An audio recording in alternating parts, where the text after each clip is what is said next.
everyone. Uh, Very insightful panel. Thank you to all the panelists.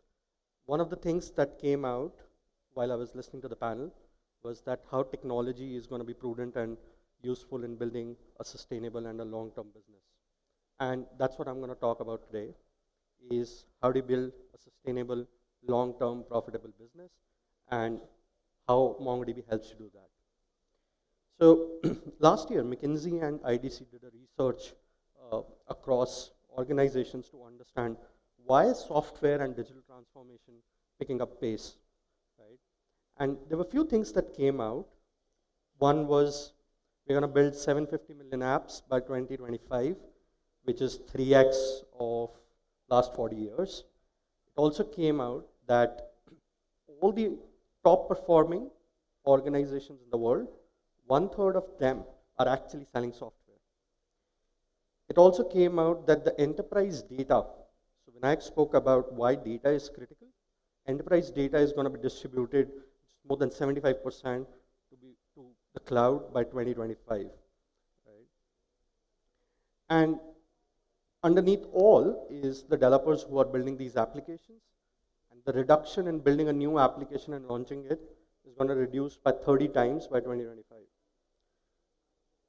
But while you do all this, right, while we are looking at 2025, what's going to happen, there are 4 things which are very important for a digital strategy. And every organization which is building this needs to have these 4 things in mind. The first one is innovation. You need to experiment, you need to fail, then you need to experiment again. And while you do all this, you need to keep your costs low. The second one is on speed and agility. So while you innovate, you have to maintain your speed and agility. You know, things that used to take decades to innovate and invent now can be done in months and years. The next one is scale, and especially for India, whatever you do, you have to do it at scale. 1.3 billion, right? And lastly, you cannot be done once you have launched an application. You have to be in an iterative mode, doing continuous improvements, and doing the same cycle again of innovation, speed and agility, and scale, right? So while we know that these are the 4 things an organization needs to do, but what does a modern application need? So a modern application needs 6 things. The first one, it needs to be highly responsive, right? The way you interact with these applications, they have to be highly responsive and have to give you all the information before you even ask for it. They have to also be mobile first. Mobile has become the primary source and medium through which we interact with the organizations. They have to have data privacy. Not only data privacy, they need to give control to the end user to request whatever data that application has back to the user. Right? And next is being analytics. We all love analytics. The usage patterns, what do we do, what we are not doing. And then again, like the last one, continuously improving, they have to always improve and evolve, taking the feedback from the ground, and then doing the same cycle of innovation, speed, and agility. So we know what we need to do, what organizations need to do. We also know that what kind of applications we need to make. But let me take you to the year 1979. So this is the year 1979, and what you see is a switchboard, right? This is how people used to make telephone calls. Right? This was old. Right? Was not easy. This was old. This is year 2023. We have made so many things. Now it has become more complex. Right? So you can't give anybody all the parts and now tell them to make a Porsche. Right? You cannot have legacy and complexity going hand in hand. Why 1979? That was the first time a relational database was invented. And these databases were invented back 40 years back, and they're very complex. Why are they complex? Right? So there are 3 things why these relational databases were complex. First, they were made back in 80s and 70s when storage was expensive and resources were cheaper. Today, it's vice versa. Storage is cheaper and finding the right resource is difficult.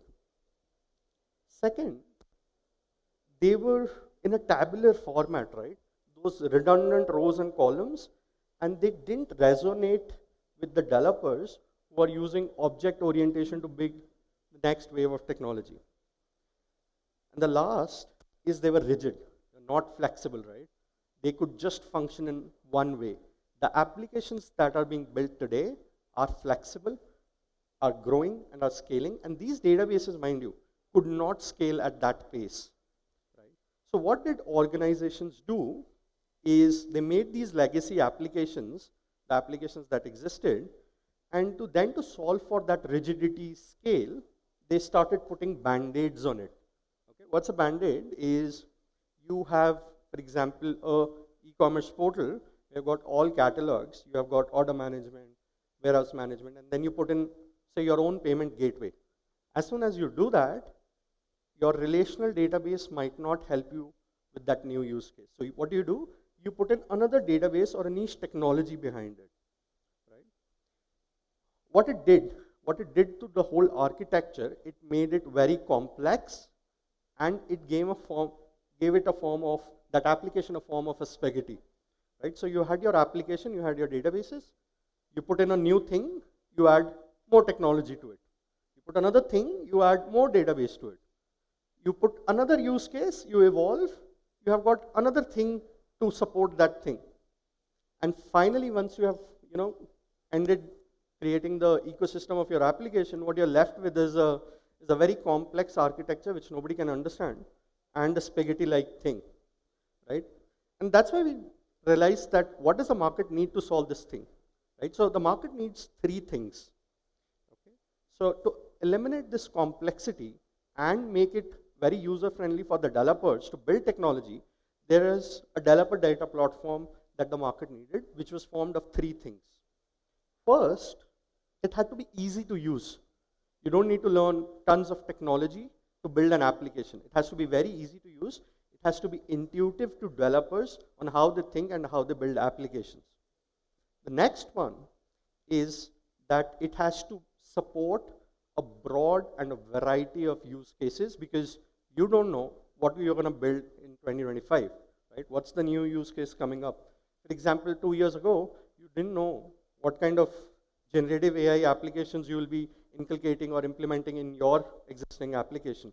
So the developer data platform that you're choosing has to save you for the future on how you build new use cases. And last, it should be able to scale, and it should have a global reach.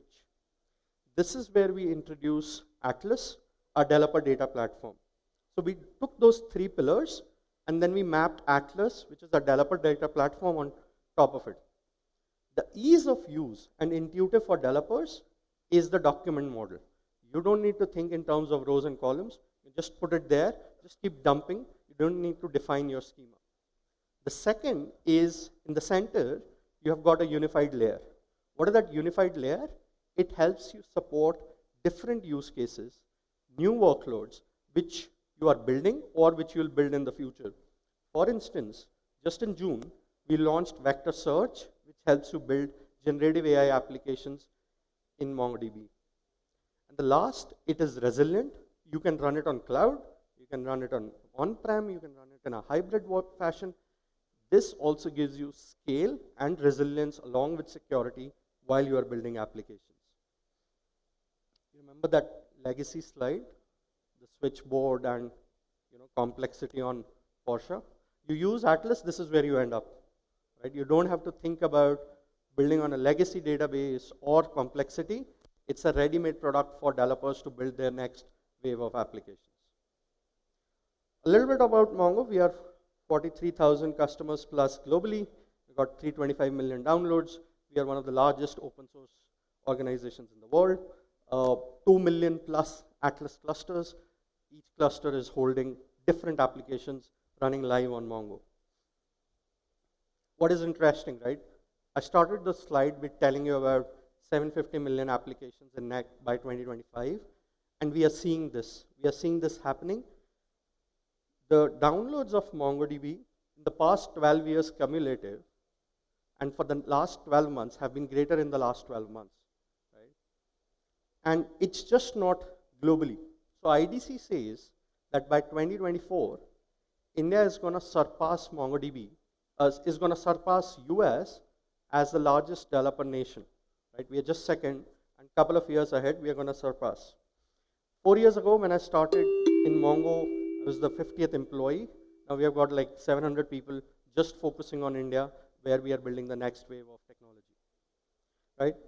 These are some of the customers globally. We work very heavily in retail, across sectors, logistics, payments, banks. These are some of the customers in India that run our platform. We have also been rated as a leader in Forrester and Gartner quadrants, and this is just last year Q4, where MongoDB in retail, the use cases that we are solving in retail are helping these organizations go from legacy to the new age developer data platform and build for future. Our mission in India is to empower developers, tech innovators, and enterprises in the same fashion to build modern and scalable software with ease.